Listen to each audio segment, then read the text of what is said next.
Hi, I'm Dr. Lydia Knudsen, developer of Axial Stability Method, an emerging chiropractic approach to human biomechanics. In part 1 and 2 of ASM in Practice for Children, I talk about normal development of the sensory motor system. But what happens if there is a breakdown in the development blueprint? Because development is so steep in the first 7 years, when it doesn't go according to plan, we can actually see the breakdown in the child's nervous system. We see developmental delays and interruptions of all kinds: sensory integration, language and communication problems, learning disabilities, poor eye-hand coordination or handwriting, clumsiness, poor balance and awkward gait, poor immunity, and behavioral problems. The list goes on and on. So, what are the causes of these breakdowns and interruptions in development? Well, there are many possible causes. Some of them are poor nutrition, toxic exposure, an unsafe home, emotional trauma, poor sleep, lack of movement and sensory opportunity. But one of the most overlooked causes is biomechanical injury. Birth and early childhood are fraught with minor and sometimes major injury. A difficult delivery, a fall off of a bed or a changing table, a fall out of a tree, off a skateboard, etc. Most children recover from these injuries most of the time, but when they don't, it can disrupt the development of their sensory motor system. After the scrapes and bruises heal, the lasting effects of the biomechanical injury can be seen at a couple of different points in the processes of the sensory motor system.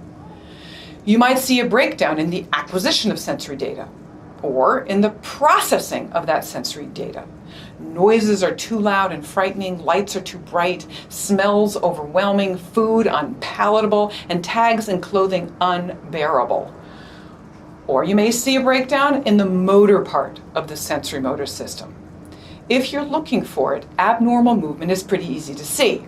For instance, a baby that only nurses on one side or rolls in only one direction, an infant who drags a leg when crawling, a toddler who is constantly falling, a preschooler who can stand on one leg but not the other, a 6-year-old who can't skip or climb on a play structure.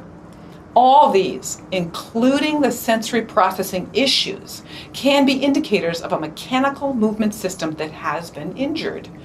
If a child does not have easy, developmentally appropriate movement, the inefficiency can bog down the whole sensory motor system, gumming up the works, so to speak, not only affecting the movement system, but also causing problems with the sensory system.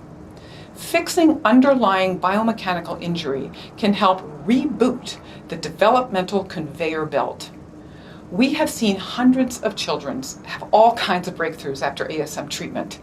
It seems when the body is able to reconnect the dots for normal movement, the doors for development can effortlessly reopen. Remember, movement builds the brain. And this network of neural connections built by movement acts as scaffolding for future higher cognitive function. It's an important system to keep healthy and an excellent thing to investigate in the face of perplexing developmental delays or sensory processing disorders. Thanks for listening to this series of videos about ASM and how and why it can be so helpful for children.